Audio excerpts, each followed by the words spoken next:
Hi guys! Welcome to my channel.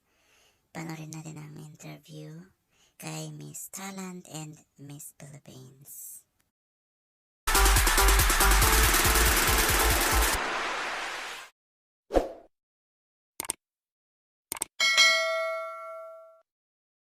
You know, when I was a young girl, I used to watch Miss Universe on the television, and I thought, it's so far, it's so big, I can never get there.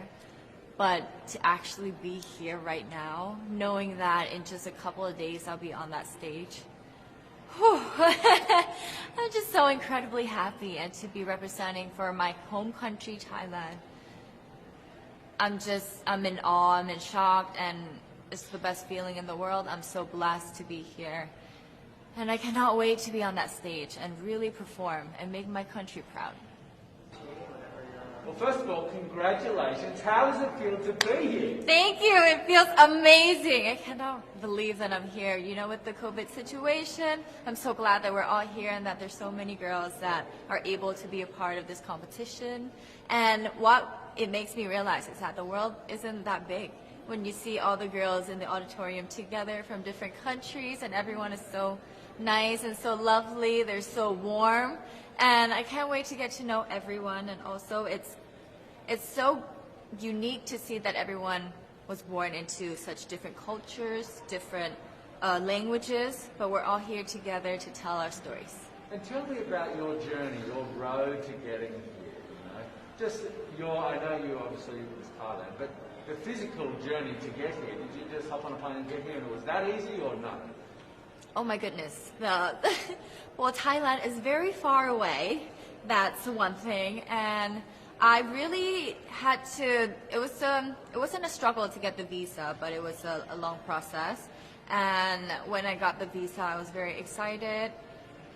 But the journey here, the physical journey, if you can believe it, it was more than 30 hours. All the way from Thailand, yes. So I had to make a stop at Istanbul, and the layover was 8 hours there. Oh my goodness. But it was so amazing. I'm so blessed that some of my teams were able to come with me as well, my national directors. So they were there to keep me company, making sure that I'm okay, and, you know, giving all the support. And in a world of COVID where you can't have family and friends, come with you potentially, Yes. How important is that support here on the ground? How important is it to know that, people at home are behind you? Oh my, it's absolutely everything. Knowing that you've got that support, it is the motivation that keeps me going every day. Every time I see a message online and they're saying that they're supporting Thailand, and it's so nice to see the nation coming together to support their candidate, to support their representative, and it's just how a country thrives. Because we cannot thrive alone, we have to move forward together. Yeah. So I believe, though, that there are some super fans that did make it here. Can you tell me about those super fans that are just out there?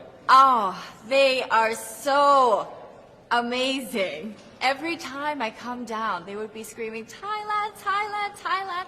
We came down here at 7:30 in the morning and they're already there. I think they're camping out there. But they've been so supportive, and I actually know quite a few of them. Some of them are big YouTubers in Thailand and flew all the way here just for the competition.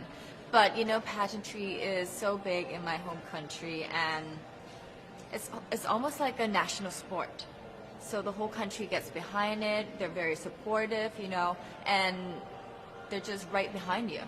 And I just want to say thank you to them for being here. I know that not a lot of people were able to be here, but I want to say thank you, because every time I walk down and I hear Thailand, it makes me smile. It puts a smile on my face. It makes me want to make my day better. I want to go better, and I want to go in with 100% to do whatever it takes. Wonderful. One last question, a couple last questions. How has it been on the ground? How has the week sort of been unfolding? What is your day-to-day like? Give your fans at home and give our viewers a sense of what it's like. What is it like here? It is incredible. It's an incredible journey to have been able to meet all of the girls because you know when you know of each other online and you've been messaging, you're on WhatsApp, there's a WhatsApp group, you've been talking, but then to actually come here and meet them in reality, it's just a whole different feeling.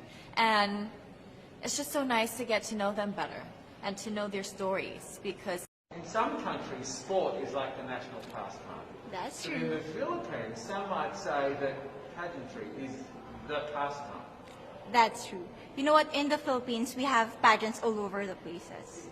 Yes, we have pageants in the barangay, in school, national, local. That's why we really love Miss Universe. It's like it's giving pride and putting the Philippines back on the pedestal. That's why there's an added pressure as a candidate coming from a pageant-loving country. But it's a good pressure. I always look up to our former Miss Universe Philippines. They really did well in the competition. And now this is my time to show who I am, to offer what Rabia can show to the rest of the universe. So I'm very happy. And at the same time, I'm excited to make all my kababayans proud. And hopefully I do. Why do you think it is that the Philippines love pageants? They have appreciation for beauty.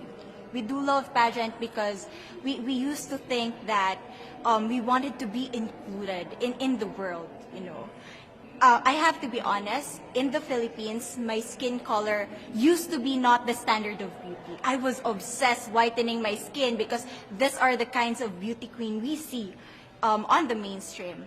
But things were different now. That's why I'm very proud to be a morena. In the Philippines, we call it morena. It's brown skin girl. And to be able to represent, my color, my identity as a true Filipina. Tell me about your journey to being crowned Miss Philippines. In a world that, in a country, I should say, that loves pageants. That must have been a very intense process. Tell me about, your journey to being Miss Philippines. Well, my journey was crazy. You know what? I started to be a dark horse. Nobody noticed me. Nobody knows I was in the competition up until the preliminary and the coronation night. And when I won, I received different comments. Of course, there were people who didn't expect me to do well, who think that I cheated. That's why I need to redeem myself in Miss Universe. I really need to do well in this competition. And the thing is, I love pressure. I love criticism. I get better every day with that. You tell me I cannot do that, I turn to you and I'm going to say that, no, I can do it for myself. Good for you.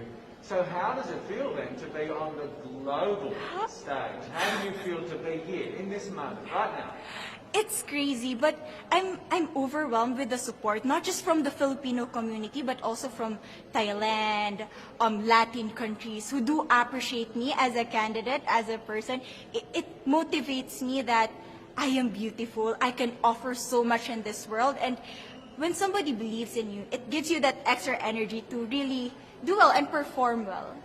Do you have a sense with the girls, all of the girls competing, you're competing, but is there a sense of camaraderie with all of the girls? Is there like a real spirit to, sort of motivate each other to do better? You know what? I have a different idea about Miss Universe. I thought it's going to be very competitive, in a healthy way, well, of course. But now I can see every girl helping each other, from fixing those hairs, from trying to zip up those outfits. It speaks of the closeness and the kind of camaraderie that we want to have. The goal of Miss Universe is not just to crown one girl, but also to build a genuine and long-lasting friendships among us. Would you say within the Miss Universe world, the contestants, is there a sisterhood? Are you sisters? There is sisterhood. I can say I was able to talk to different representatives from different backgrounds, different cultures. And despite our differences, there's so much to be highlighted in what binds us together. And that is because we want to empower women. We want to have our advocacies. We want to speak for the things that we love. And that's a celebration of women and the beauty that we have. So coming out of this week, obviously you would love to be crowned Miss Universe. Of course. And that would be wonderful, of course, for any of you. But what else will you take out of this week? What do you think you'll feel at the end of this week, regardless of the result? How will you be a different person? It's the growth and the development that I was able to have during preparing for this journey. I will be honest, there was a moment that I lost my identity because I was put under pressure. I was in that position in which I feel like I'm not good enough. I'm not a good representative of my country, but I was able to bounce back stronger. And if I was able to do that for Miss Universe, I will be able to do that in life. That is my greatest takeaway from Miss Universe. Okay, so the Philippines have a huge amount of fans. Yes. I want you to give us a little bit of a message to the fans here and at home. But send a message. What would you say to all the fans in the Philippines? To all my fans from the Philippines and from all over the world, maraming salamat po. Thank you so much for loving me and for believing in me. It means a lot to somebody who is so naive in this industry, who has no idea how to become a beauty queen on the first day of my journey. But because of your love and support, I was able to be the woman that I am today. And regardless of the result, I may or I may not win the crown, but one thing is for sure, I'm gonna make you all proud. Thank you for watching, guys.